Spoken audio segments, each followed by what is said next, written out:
Good morning student. तो हमने कल पढ़ा था रेस्पिरेटरी ट्रैक इन्फेक्शन। तो आज हम जो भी मैंने उसमें रेस्पिरेटरी ट्रैक इन्फेक्शन में आपको डिसऑर्डर्स बताए थे, ठीक है। रेस्पिरेटरी ट्रैक में क्या क्या डिसऑर्डर्स हो सकते हैं, तो bronchitis, pneumonia, bronchiolitis, asthma, tuberculosis, COPD, lung cancer, emphysema और प्लूरल इन्फ्यूजन लंग एब्सिस। जिसमें मैंने स्टार्टिंग के 4 आपको बता दिए थे। ब्रोंकाइटिस क्या होता है, निमोनिया क्या होता है, ब्रोंकोटाइटिस क्या होता है, अस्थमा क्या होता है। तो आज हम स्टार्ट करेंगे ट्यूबरक्लोसिस से। ट्यूबरक्लोसिस क्या है? ये एक तरीके की बैक्टीरियल इन्फेक्शन है, ठीक है। बैक्टीरियल इन्फेक्शन किस बैक्टीरिया का इन्फेक्शन होता है इसमें? माइकोबैक्टीरियम ट्यूबरक्लोसिस का, ठीक है। जो माइकोबैक्टीरियम ट्यूबरक्लोसिस बैक्टीरिया है वो आपके नेज़ल कैविटी, नॉस्ट्रिल के थ्रू, आपके इसके थ्रू नेज़ल कैविटी में, फिर लैरिंग्स, फेरिंग्स, ट्रैकिया में जाकर कहाँ पर पहुँच जाता है? आपके लंग्स में पहुँच जाता है, जिसके वजह से आपको एक डिजीज़ कॉज करता है। That disease is called tuberculosis, ठीक है। इसमें क्या क्या सिम्टम्स आते हैं वो मैंने यहाँ पे लिख रखे हैं। प्राइमरी सिस्टम जो आपका इसका टीबी का जो आपका सिम्टम निकल के आता है वो स्ट्रक्चरल एबनॉर्मलिटी, मतलब जो आपका लंग्स का स्ट्रक्चर होता है वो एकदम से ही अजीब सा हो जाता है। प्रोडक्ट कफ बहुत बनता है, नाइट स्वेट होती है, ड्राई कफ होता है, वीकनेस, फीवर, वेट लॉस, ठीक है, गैस्ट्रोइंटेस्टाइनल सिम्टम। तो ये सारे के सारे सिम्टम निकल के आते हैं आपके एक टीबी के पेशेंट में। उसके बाद टीबी क्यों कॉज होता है मैंने यहाँ पे लिख रखा है। माइकोबैक्टीरियम का इन्फेक्शन होता है, जिसके वजह से जो कॉमन सिम्टम्स निकल के आते हैं वो क्या क्या निकल के आते हैं? Chronic cough, fever, chills, night sweat, loss appetite, weight loss, fatigue, significant figure और रबिंग, ठीक है। ये किस बॉडी के पार्ट को इफेक्ट करता है? Bone, brain, spinal cord, urinary tract, sexual organ, lymph node and intestinal, ये स्किन तक को ये आपका माइकोबैक्टीरियम ट्यूबरक्लोसिस क्या करता है? इफेक्ट कर देता है। इसका क्या प्रिवेंशन है? बीसीजी वैक्सीन, जो बीसीजी वैक्सीन जो हमें बचपन में लगाई जाती थी वो इसका प्रिवेंशन है, ठीक है। ट्रीटमेंट, और इसका बाद में ट्रीटमेंट किससे होता है? डॉट्स मेथड से, ठीक है। जो आपका डॉट्स मेथड है वो इसका टीबी का बेस्ट मेथड माना गया है, जिसकी वजह से टीबी को जल्दी से जल्दी ठीक किया जाए। डॉट्स का जो आपका फुल फॉर्म है directly observe treatment short course. ये देखिए ट्यूबरक्लोसिस के पेशेंट क्या होता है, उसके लंग्स में इस टाइप के आपके एल्वुलाई स्वेल कर जाते हैं और पूरा ही लंग्स को क्या करते हैं? डैमेज कर देते हैं। टीबी का जो है आपका जो क्या कहते हैं डायग्नोसिस है वो किस तरीके से है? वो है आपका मॉन्टेक्स टेस्ट या ट्यूबरकुलिन टेस्ट, ठीक है। मॉन्टेक्स टेस्ट में क्या होता है? आपके जो राइट आर्म है, राइट आर्म पर जो टीबी का जो हमारा जो मीडिया है, ठीक है, उस मीडिया को आपके टीबी हाथ में क्या मतलब डाल दी जाती है। मैंने आपको बताया था उसका नाम होता है उसका नाम था 0.1 micro international unit IPD size, वो आपके हाथ में डाल दी जाती है, ठीक है। और उसके बाद फिर आप 72 घंटे बाद उस पेशेंट को छोड़ दिया जाता है। अगर उसके पेशेंट की बॉडी में माइकोबैक्टीरियम ट्यूबरक्लोसिस जो आपका बैक्टीरिया है, अगर वो बैक्टीरिया मौजूद होगा तो वो उस मीडिया को खाता है और उस मीडिया की ग्रोथ वहाँ पर अच्छी खासी हो जाती है। और अगर नहीं होगा तो मीडिया ग्रोथ उतनी रहती है, तो मतलब आपका टीबी आपको नहीं है। मैनेजमेंट क्या क्या मैनेजमेंट करते हैं? ट्रीटमेंट को एंटीबायोटिक्स, पेशेंट को एंटीबायोटिक देते हैं, ठीक है। एंटीबायोटिक में मेनली इसको आइसोनाजाड और रिफामेसिन देते हैं, ठीक है। अब नया ऑनसेट आया है 6 मंथ का, जिसमें आपको पैरामिलिडीन और एथेमॉल फर्स्ट 2 के वीक में देते हैं। उसके बाद लास्ट में उसका हाई डोज ऑफ एथोब्यूटामॉल देते हैं। ट्रीटमेंट में मैंने आपके सारे ड्रग्स लिख दिए जो आपके टीबी में यूज़ होते हैं। आइसोजाइड, रिफामिन्स, एथाम्बुटेल और प्रेमेजमाइन डॉट्स, ठीक है। ये आपका था टीबी। अब बात करते हैं हम COPD, chronic obstructive pulmonary disease, ठीक है।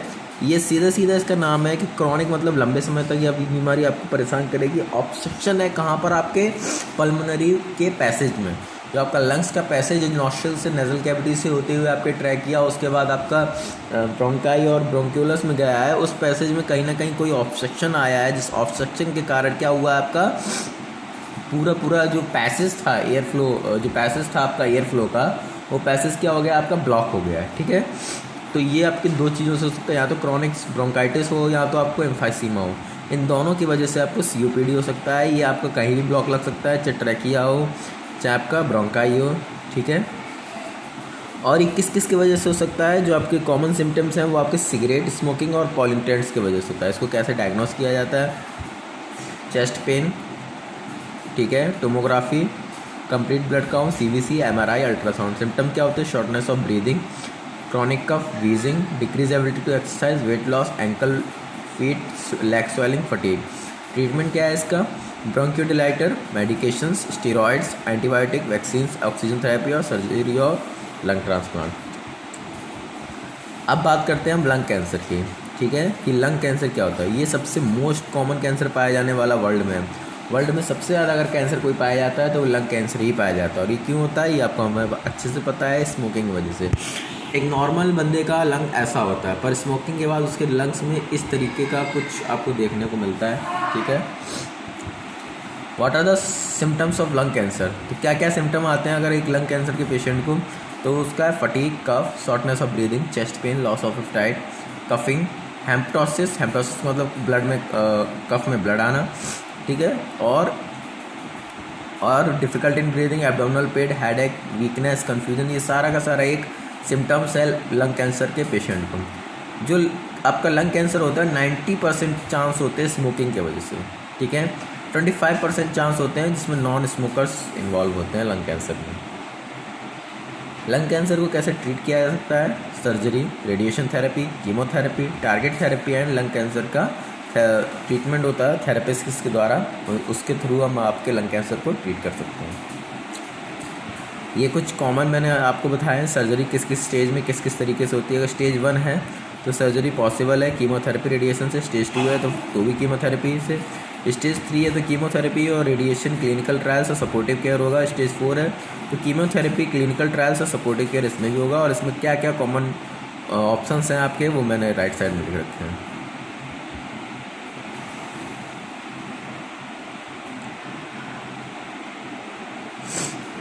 रिस्क ऑफ स्मोकिंग की वजह से आप किस किस चीज़ से इफेक्टेड हो सकते हैं। स्मोकिंग की वजह से जो कैंसर है, जो मेन मैंने आपको बताया लंग कैंसर हो सकता है, आपको एम्फाइसीमा हो सकता है, आपको हेड एंड नेक में प्रॉब्लम आएगी, लंग में आएगी, ल्यूकेमिया हो सकता है, stomach, kidney, pancreas, colon, bladder, cervix, ठीक है, ये आपके कैंसर में हो सकते हैं इन सब जगहों पर स्मोकिंग की वजह से। और क्रॉनिक डिजीज़ में आपको क्या क्या हो सकता है? स्ट्रोक हो सकता है, ब्लाइंडनेस हो सकती है, गम इन्फेक्शन, एरोटिक्स रप्चर हो सकता है, आपको हार्ट डिजीज़ हो सकती है, न्यूमोनिया हो सकता है, क्रॉनिक लंग डिजीज़ हो सकती है, रिड्यूस फर्टिलिटी हो सकता है, हिप फ्रैक्चर हो सकता है। तो ये आपकी क्रॉनिक डिजीज़ में आ सकता है स्मोक से लेकर। इसलिए स्मोकिंग ना करें। स्मोकिंग बहुत ज़्यादा खतरनाक है आपकी बॉडी के लिए। अब बात करते हैं एम्फाइसीमा की। एम्फाइसीमा क्या होता है? एम्फाइसीमा एक तरीके की क्रॉनिक डिजीज़ है जो क्या करता है, धीरे धीरे आपके क्या करते हैं, लंग्स को बिल्कुल ही ख़त्म कर देती है। एम्फाइसीमा मेनली क्या होता है, आपके ऑक्सीजन की डेप्थ हो जाती है, ऑक्सीजन आपके लंग्स में पहुंच नहीं पाता और कार्बन डाइऑक्साइड इतनी ज़्यादा बढ़ जाती है आपके एल्वेलाई में, जिसके वजह से एल्वेलाई डैमेज होने लगती है और आपका लंग्स कुछ इस तरीके से कुछ समय बाद हो जाता है, ठीक है। एम्फाइसीमा क्या है? एक तरीके की क्रॉनिक डिजीज है जिसमें आपके ऑक्सीजन की सप्लाई आपके एल्वेलाई को या आपके लंग्स को नहीं हो पाती है और आपके लंग्स में और आपके एल्वेलाई में CO2 की मात्रा ज़्यादा हो जाती है, जिसके वजह से CO2 धीरे धीरे क्या होता है, आपकी लंग्स को डैमेज करने लगता है, ठीक है। एम्फाइसीमा मेनली किसके वजह से होती है? सिगरेट के वजह से। सिगरेट आपका मेन रिस्पॉन्सिबल है और अदर जो रिस्पॉन्सिबल है वो एयर पॉल्यूशन, हेरिडिटी, मेल और एज सेक्स, ये आपके रिस्पॉन्सिबल है। ये डिस्ट्रॉय कर देती है आपके पूरे लंग टिश्यू को और उसमें ऑब्स्ट्रक्शन भी पैदा कर देती है और इतना ज़्यादा इन्फ्लेमेशन कर देती है कि आपके जब भी आप सांस लेते हैं, आप सांस छोड़ते हैं तो उसके वजह से आपको इरिटेशंस होती हैं, ठीक है। इतना ज़्यादा इन्फ्लेमेशन हो जाता है कि आपको बहुत ज़्यादा इरिटेशन होने लगती है। अब बात करते हैं प्लूरल इफ्यूज़न की, ठीक है। प्लूरल इफ्यूज़न क्या है आपका? ये आपका जो आपका प्लूरल स्पेस है, लंग्स के एल्वेलाई और लंग्स की जो वॉल है, उन दोनों के बीच में जो प्लूरल फ्लूइड भरा हुआ है या प्लूरल स्पेस है, उसमें कुछ बाहर से कुछ भर जाए, ठीक है, बाहर से कोई अनदर फ्लूइड भर जाए, प्लूरल फ्लूइड के अलावा उस स्पेस में कोई और फ्लूइड भर जाए, that's condition is called pleural effusion, ठीक है। तो इसमें एम्फाइसीमा के केस में क्या होता है, आपका पस भर जाता है, हीमोथेरेक्स में ब्लड भर जाता है, ठीक है, काइल सेल्स बढ़ जाती है तो काइलोथेरेक्स। तो ये सारे के सारे आपके एक कंडीशंस हैं प्लूरल इफ्यूज़न में, ठीक है। अगर पस बढ़ता है तो एम्फाइमा, ब्लड बढ़ता है हीमोथेरेक्स और काइल बढ़ता है तो काइलोथेरेक्स। इसके वजह से क्या होता है, प्लूरल इफ्यूज़न की वजह से आपका हाइड्रोटिक प्रेशर बढ़ जाता है, ऑस्मोटिक प्रेशर बढ़ जाता है, जिसकी वजह से कार्डियक फेलियर और लीवर फेलियर और लंग फेलियर के भी चांसेस आ जाते हैं, ठीक है। और आपका जो आपके वेस्कुलर ब्लड वेसल्स हैं, मतलब जो जिसके पास वेसल्स होती हैं उनको हम वेस्कुलर बोलते हैं। तो जो आपकी वेस्कुलर ब्लड वेसल्स हैं उन पर प्रेशर ज़्यादा बढ़ जाता है तो BP हाई होने के चांस भी आ जाते हैं और कार्डियक अरेस्ट होने के भी चांसेस ज़्यादा आ जाते हैं। कॉजेज़ क्या है, कॉमन कॉजेज़ क्या है आपके इसमें? निमोनिया हो सकता है, निमोनिया की वजह से प्लूरल फ्यूजन हो सकता है, tuberculosis, infection, malignant disease, cardiac failure और सब डायफैग्मेटिक डिसऑर्डर्स, इनके वजह से आपको प्लूरल फ्यूजन हो सकता है। प्लूरल फ्यूजन को दोबारा मैं बता दूं, प्लूरल फ्यूजन आपकी वो लंग्स की बीमारी है जिसमें आपके लंग्स की जो स्पेस है, जिसको हम प्लूरल स्पेस बोलते हैं, उसमें प्लूरल फ्लूइड के अलावा कोई और फ्लूइड भर जाए, जैसे कि ब्लड, पस और आपका कोई और सेल्स, ठीक है। अनकॉमन कॉजेज जिसके वजह से आपको प्लूरल फ्यूजन हो सकता है, तो connective tissue disease, acute rheumatoid fever, ठीक है, हाइपोप्रोटीनीमिया, मैक्सोडीमा, यूरेमिया, ठीक है, पोस्ट मायोकार्डियल इन्फेक्शन सिंड्रोम, ये इन सब की वजह से अनकॉमन है, ज़्यादा कॉमन नहीं होता है, पर जो कॉमनली आपके इसके वजह से प्लूरल फ्यूजन होता है वो आपका pneumonia, tuberculosis, pulmonary infection, malignant disease है, ठीक है। इसके कुछ क्लिनिकल फीचर्स हैं, कैसा लगता है, ठीक है, पेन होता है, ठीक है, इंस्पेक्शन कफिंग होती है, प्लूरल लविंग होती है, साइन सिम्टम्स इसके बहुत ज़्यादा खतरनाक हैं, ठीक है, ब्रीथलेस हो जाती है आपका, और आप देख सकते हैं आपका पाल्पिटेशन घट जाता है, ट्रैकेपीनिया हो जाता है ज़्यादा। ट्रैकेपीनिया का मतलब जो आपके ट्रैकिया है उसमें इतना ज़्यादा स्वेलिंग आ जाती है कि आपको ट्रैकेपीनिया हो जाता है, ठीक है। आप देख सकते हैं यहाँ पर एक केस, ये देखिए ऊपर का पैसेज पूरा का पूरा क्या हो गया है, इसमें कुछ कोई ना कोई बाहर की सेल्स भर गई हैं, इसमें हम कुछ भी कह सकते हैं, चाहे वो ब्लड सेल्स हो, ठीक है, चाहे वो काइल सेल्स हो, चाहे वो आपका पस सेल्स हो, जिसके वजह से आपका पूरा पैसेज ब्लॉक हो गया है।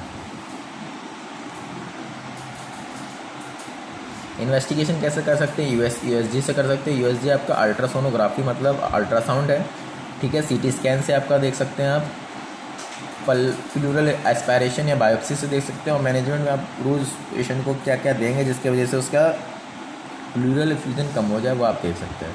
थेरापेटिक ऑर्डर्स हैं आपके, धीरे धीरे उसको कम किया जाएगा, ठीक है, ये आप पढ़ लेंगे, नहीं समझ में आएगा तो आप पूछ लीजिएगा। अब बात करते हैं लंग एब्सेसिस की। लंग एब्सेसिस क्या होता है? लंग एब्सेसिस आपका होता है जब कोई ना कोई दो बीमारी ओवरलैप हो जाए आपस में, जैसे सुपरेटिव हो, एस्पायरेशन, सुपरेटिव कोई भी है और उसी को एस्पायरेशन निमोनिया, तो ये क्या, वो दो बीमारी आपस में ओवरलैप हो गई हैं, जिसके वजह से आपको लंग एब्सेसिस हो सकता है। ये बीमारी आपकी क्रॉनिक है, जिसके वजह से आपको आपके क्या कहते हैं, जो आपके लंग्स में जो सेल्स पाई जाती है पैरेन्काइमल सेल्स, उनका पूरा तरीके से डैमेज हो सकता है। उन डैमेज के कारण क्या होता है, लंग्स धीरे धीरे आपका पूरा ही आपका डैमेज हो जाता है। तो बहुत ज़्यादा खतरनाक बीमारी है लंग एब्सेसिस आपकी। एटियोलॉजी में आप देख सकते हैं कि इसमें किस किस तरीके से क्या क्या हो सकता है। माउथ और थ्रोट और इन सब में आपको एनेस्थीसिया देना पड़ती है, वॉमिटिंग होती है इसकी एनेस्थीसिया के कोमा के कारण, ठीक है। आपका वोकल कॉर्ड पैलेप्सी हो सकती है, स्ट्रोक हो सकता है, अकेलेसिया हो सकता है, एसोफेगल रिफ्लैक्स हो सकता है, अल्कोहलिज्म, इन सब के वजह से आपको लंग एब्सेसिस हो सकती है। और कुछ बैक्टीरिया की वजह से भी लंग एब्सेसिस हो सकती है, जैसे मैंने यहाँ पे लिखा है मेलिनोजीनिकस, फ्यूसिबैक्टीरियम, नेफियोफॉर्म, एनारोबिक माइक्रोफिलोकोकाई, बैक्टीरियोफ्रेजिलस, ठीक है। तो ये और स्टेफाइलोकोकस ऑरियस, क्लैप्सिला निमोनिया, ठीक है, streptococcus pneumonia, streptococcus aureus, streptococcus pyogenes, haemophilus influenza, ये सब बैक्टीरिया आपके रिस्पॉन्सिबल है लंग एब्सेसिस के लिए, ठीक है। क्लिनिकल फीचर्स में आप देख सकते हैं इसमें क्या क्या आ सकते हैं। साइन हाई रिकमेंडेड पैरेक्सिया हो सकता है, सिस्टमिक अपसेट हो सकते हैं, आपकी बॉडी के जितना भी सिस्टम है ऊपर नीचे इनका टाइमिंग हो सकती है, ठीक है। प्लूरल रब कॉमन हो सकता है, तो ये और आपके प्लूरल पेन में हो सकता है, ये सब आपके क्लिनिकल फीचर्स हैं लंग एब्सेसिस के। इन्वेस्टिगेशन कैसे करेंगे? आपका सीधा होता है कि आप ये मान लीजिए जिसकी लंग एब्सेसिस का जो आपका इन्वेस्टिगेशन होता है वो आपके प्लूरल एस्पायरेशन या प्लूरल बायोप्सी के थ्रू ही हो सकता है बस, और किसी तरीके से आप पता नहीं कर सकते हैं इस पेशेंट को कि आपका लंग एब्सेसिस है कि नहीं है। या तो आपका स्पूटम लीजिए, उसको माइक्रोबायोलॉजी लैब में कल्चर करिए, ताकि आप उस कल्चर में आप देख पाएँ कि इसमें कौन सा बैक्टीरिया मौजूद है, ठीक है। मैनेजमेंट में आपको सीधा लिखा है कि एक ड्रग जो मेनली आपको लंग एब्सेसिस के पेशेंट को दिया जाता है वो आपका ओमैक्सिलिन, ठीक है, 500 mg दिया जाता है हर 6 घंटे बाद उस पेशेंट को। Thank you. बाकी अगर कोई भी डाउट हो तो आप कमेंट बॉक्स में पूछ सकते हैं, ठीक है। अगर आप इस यहाँ तक रेस्पिरेटरी डिसऑर्डर्स को आप ख़त्म कर सकते हैं। Thank you class.